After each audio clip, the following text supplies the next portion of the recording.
sources, and she is the source of each and every one of us. What we go in, what we come out of, what we are all present in even right now. Parashakti is the main deity of the sacred feminine, and she is the divine consort of Bhagavan Paramashiva, who is the primordial divinity of Hinduism. And the worship of Parashakti is known as the Shakta Sampradaya. The Supreme Pontiff of Hinduism has practiced himself and has well spoken on the Shakta Sampradaya. And here is a beautiful excerpt where Swamiji says, first and foremost, relationship is mother. The ability to learn, even the idea to relate, starts with your mother. How you relate starts with your mother. Understand your idea to relate, your ability to relate starts with mother. And mother is too important a way to connect with what you think as life. In Vedic tradition, our rishis were aware your ability to connect with the mother should be directed to the cosmos. It should inspire you for higher consciousness. And today, out of his extreme compassion and love, the Supreme Pontiff of Hinduism himself is manifesting Devi Parashakti herself and gracing us, answering all of our questions, attending to our prayers, giving boons, healing us, revealing our past, present, and future, delivering profound spiritual truths, and ultimately giving us the experience of Paramashivoham itself.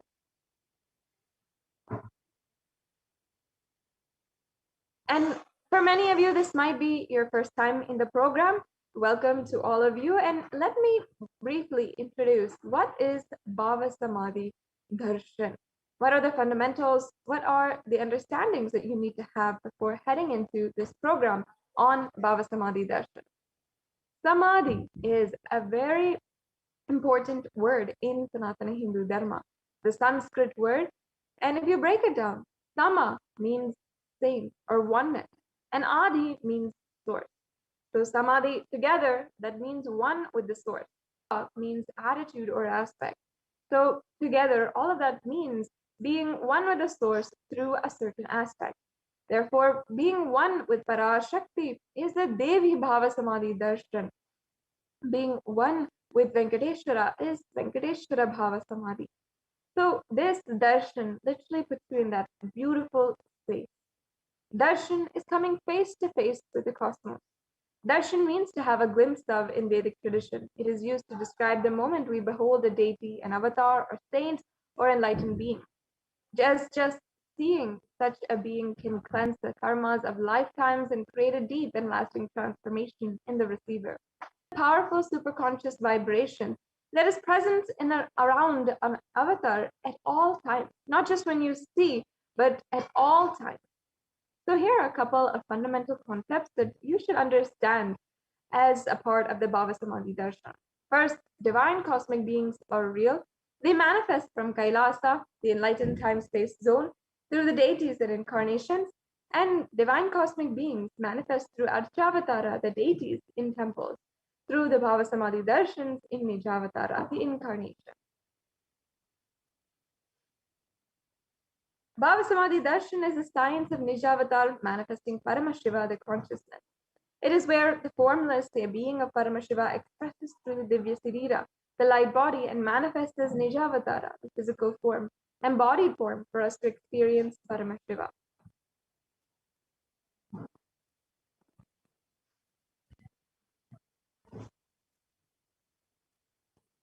This experience is a very, very profound science. And as you can see here is an example, Devi Parashakti expressing through the being of Rajarajeshwari and manifesting as Nijavatara, the physical form of Devi Meenakshi. You can see here the picture of Devi Rajarajeshwari, the Archavatar in Kailasa in Los Angeles, which is carved by the Supreme Pontiff of Hinduism himself. And on the right-hand side, you can see a photograph of Devi Meenakshi, one of the representations of Devi Parashakti. The art consciousness and manifestation of being of superconscious energy. But human beings are not mature enough to receive the higher level experiences from the Archavatar directly. The avatar, the physical embodied form, comes down to bridge the gap and create experience of the superconscious energy inside of all of us. And once again, another picture of an Archavatar, the deity, which reflects the consciousness and the manifestation, the being of Parashakti. Bhava Samadhi Darshan awakens your Kundalini Shakti, which is the latent potential energy in every human being.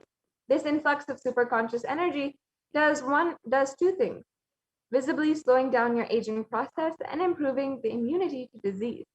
Among many other things, these are just two examples. During the darshan, the whole brain literally comes alive, and during the turning into a superconductor of superconscious energy. During the Bhava Samadhi darshan, our neurons are mirroring that of the avatar. Mirror neurons activate and process all observed movements or information of the avatar just by the act of seeing. So that means that our entire body can silently, without fear, through a process of direct observation, experiencing the superconscious energy radiated by the avatar.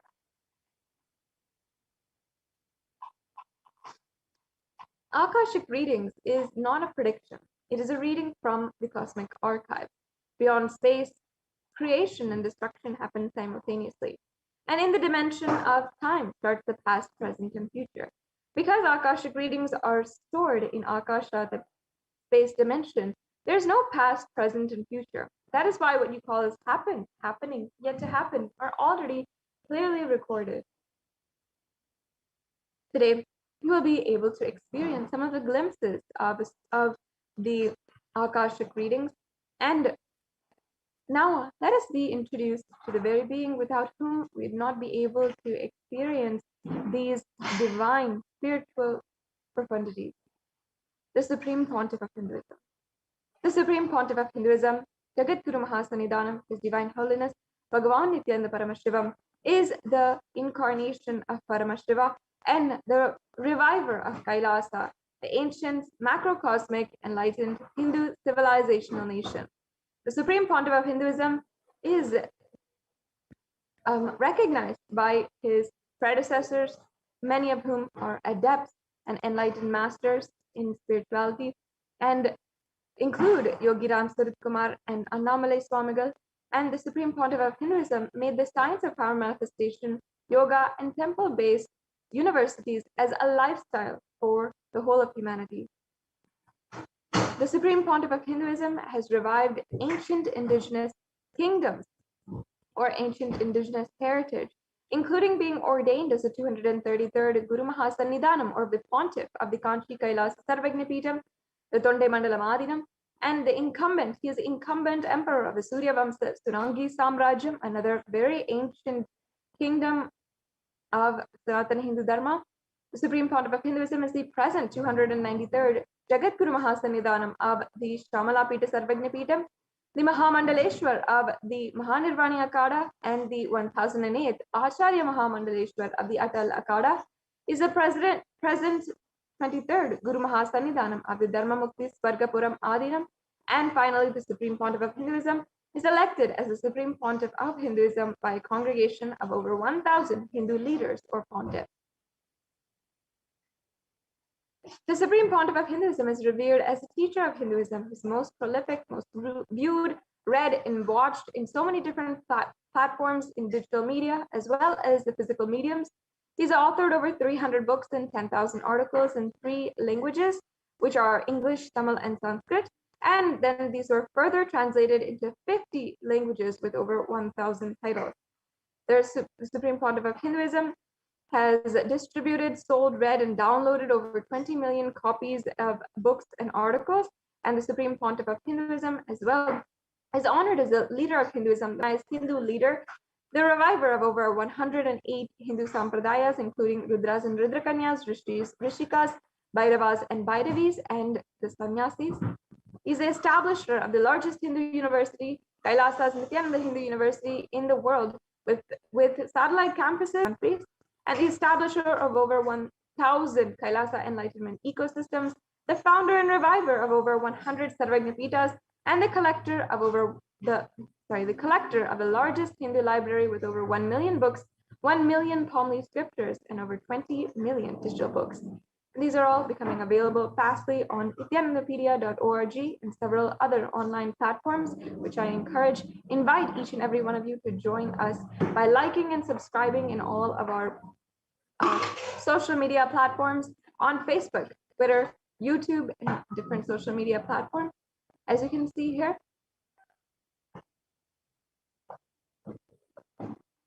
And this brings us to a conclusion of this introduction to the Supreme. Always welcome to enjoy more and explore more about the Supreme Pontiff of Hinduism on nithyanandapedia.org and get connected now to all what Kailasa has to offer.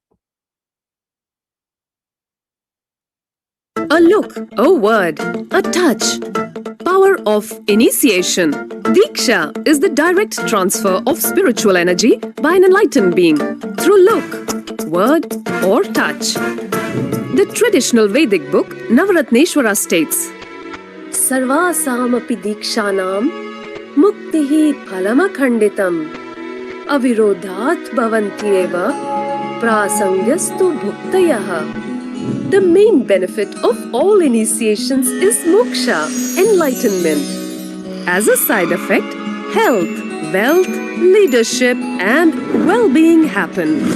And in Rudrayamala Tantra, Shiva says, Devi diksha vihinasya na siddhihi na cha sadgatihi tasmat sarva prayatnena guruna dikshito bhavet. The one who is not initiated does not attain liberation nor a better efforts. One should get initiated by Guru. What is the science of initiation? Neuroscience has proved that the process of initiation floods the brain with energy. This is the superconscious energy of Kundalini, our own highest inner potential energy. As the Kundalini flows from the thalamus to the cortex, it sets up a powerful energy loop within the brain, which awakens the latent non-mechanical parts which we have never used before. With increasing levels of coherence, the whole brain comes alive, turning into a superconductor of conscious energies that heal, empower, transform our lives, bliss and fulfillment. Initiation creates high awareness, visualization, creativity. It also slows the aging process and improves the immune system. Kundalini awakening, healing experience, levitation, teleportation, materialization. Experience the power of initiation through a range of exclusive programs conducted at the ashram. Nithyananda Dhyanapitham, Nithyananda Nagar, Birdi, Bengaluru. Contact 9742.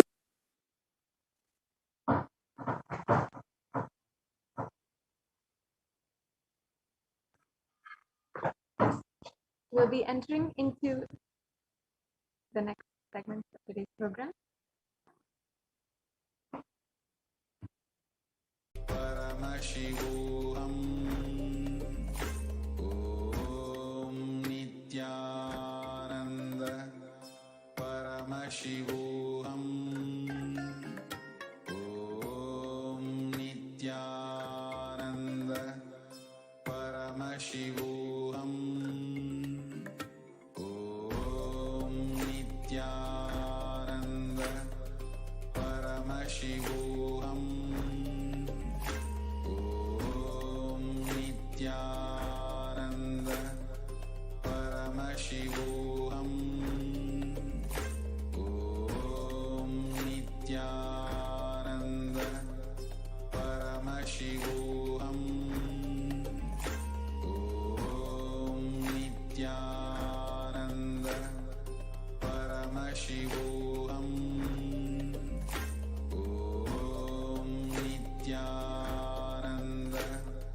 Paramashivoham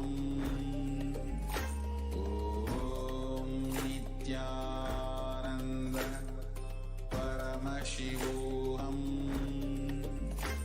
Om Nithyananda Paramashivoham Om Nithyananda Paramashivoham Om Nithyananda Paramashivoham